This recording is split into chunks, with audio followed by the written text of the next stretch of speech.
नमस्ते वैसलविशाललुब्धाय पुल्लारविन्दाय पत्रनेत्रजयन भारततैलपूर्ण प्रज्वलित ज्ञानमय प्रदीप प्रपन्न पारिजाताय तत्रगत्र कृपाणय ज्ञानमुद्राय कृष्णाय गोविन्दाय नमः।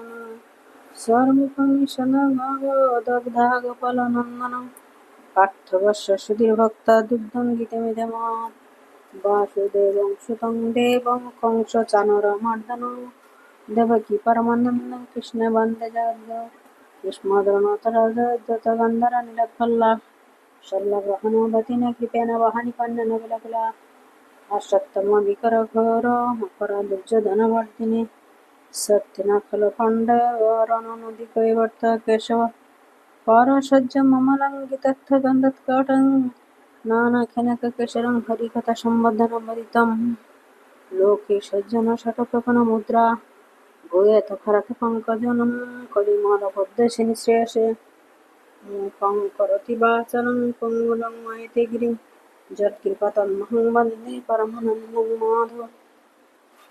यं ब्रह्मवरुणेन्द्र रुद्रस्तन्नस्तैव वेदसङ्गपदक्रमस्य निष्णितजं सामगा ध्यानवस्थितेन तद्गतेन मनसा पश्यन्ति जं जगन् यस्सूक्तं न विद्रष्टदेवतस्य नमः। श्रीमद् भगवद गीता के 5 अध्याय का महत्व। श्री भगवान कहते हैं, देवी आप सब लोग द्वारा सम्मानित 5 अध्याय का महत्व संक्षेप से बतलाता हूँ, सावधान होकर सुनो। मंद्र देश में कुरुकुत्तपुर नामक एक नगर है। उसमें पिंडल नामक एक ब्राह्मण रहता था। वो वेद पाठी ब्राह्मणों को विख्यात वंश में जो सर्वदा निष्कलंक था उत्पन्न हुआ था, किंतु अपने कुल के लिए उचित वेद शास्त्र के साथियों को छोड़कर ढोल आदि बजाते हुए उसने नाच गाना में मन लगाया। गीत नृत्य और बाजा बजाने के कला में परिश्रम करके पिंडल ने बड़ी प्रसिद्ध प्राप्त कर ली और इसे उसका राजभवन में भी प्रवेश हो गया।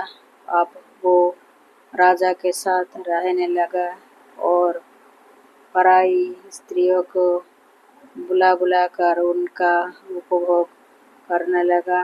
स्त्रियों के सिवा और कोई उसका मन नहीं लगता था। धीरे धीरे अभिमान बढ़ जाने से उच्छृंखल होकर वो एकांत में राजा से दूसरों के दोष बतलाने लगा। पिंडल की एक स्त्री थे जिसका नाम था अरुणा। वो नीच कुल में उत्पन्न हुई थी और कामी पुरुषों के साथ विहार करने के इच्छा से सदा उन्हों को खोजने घुमा करती थी। उसने पति को अपने मार्ग का कंटक समझकर एक दिन आधी रात में घर के भीतर ही उसका सिर काटकर मार डाला और उसी की लाशों को जमीन में गाड़ दिया। इस प्रकार प्राणी से वियुक्त होने पर वो यमलोक में पहुंचा और भीषण नरक का उपभोग करके निर्जन वन में गृहिणी हुआ। अरुणा भी भगंधर रोग से अपने सुंदर शरीरों को त्याग कर घोर नरक भोगने के पश्चात उसी वन में सुखी हुई। एक दिन वो दाना चुगने की इच्छा से इधर उधर भटक रही थी। इतने में ही उस गृहिणी ने पूर्व जन्म के बैरों का स्मरण करके उसे अपने तीखे नखों से काट डाला। सुखी भी घायल होकर पानी से भरी हुई मनुष्य की खोपड़ी में गिरी। गिरधी पुनः उसकी ओर झपटा। इतने में ही जाल फैलाने वाले बहेलिया ने उसे भी बाणों का निशाना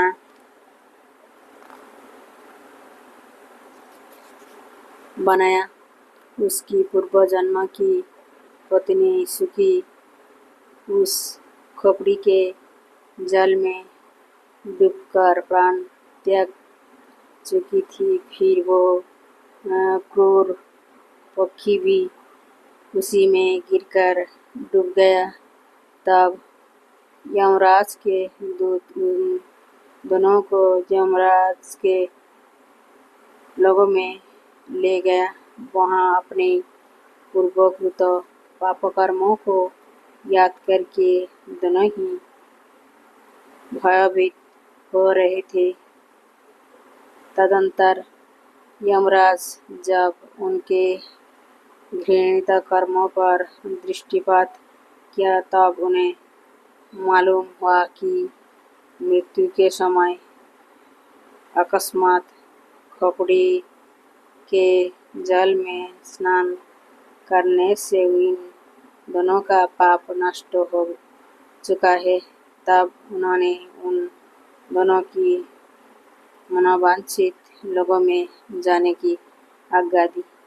ये सुनकर अपनी पापों को याद करते हुए वो दोनों बड़े विस्मय पड़े और पास जाकर धर्मराज के चरणों में प्रणाम करके पूछने लगे, भगवान, हम दोनों ने पूर्व जन्म में अत्यंत घृणित पाप का संचय किया है।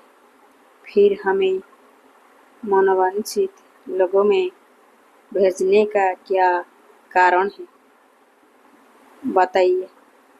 यमराज ने कहा, गंगा के किनारे बट नामक एक उत्तम ब्राह्मण ज्ञानी रहते थे। वो एकांत से भी ममता रहित, शांत, विरक्त और किसी से भी द्वेष न रखने वाले थे। प्रतिदिन गीता के 5 अध्याय का जप करना उनका सदा का नियम था। 5 अध्याय के श्रवण कर लेने पर महापापी पुरुष भी सनातन ब्रह्म का ज्ञान प्राप्त कर लेता है। उसी पुण्यों के प्रभाव से शुद्ध चित्त होकर उन्होंने अपने शरीर का परित्याग किया था। गीता के पाठ से जिनका शरीर निर्मल हो गया था, जो आत्मज्ञान प्राप्त कर चुके थे, उन्हें महात्माओं को खोपड़ी का जल पाकर तुम दोनों पवित्र हो गए हैं। और अब तुम दोनों मनोवांछित लोगों के जाओ। क्योंकि गीता के 5वें अध्याय के महत्व से तुम दोनों शुद्ध हो गए हो। श्री भगवान कहते हैं, सबके प्रति समान भाव रखने वाले धर्मराज के द्वारा इस प्रकार समझाए जाने पर वो दोनों बहुत प्रसन्न हुए और विमान पर बैठकर वैकुंठ धाम को चल गए।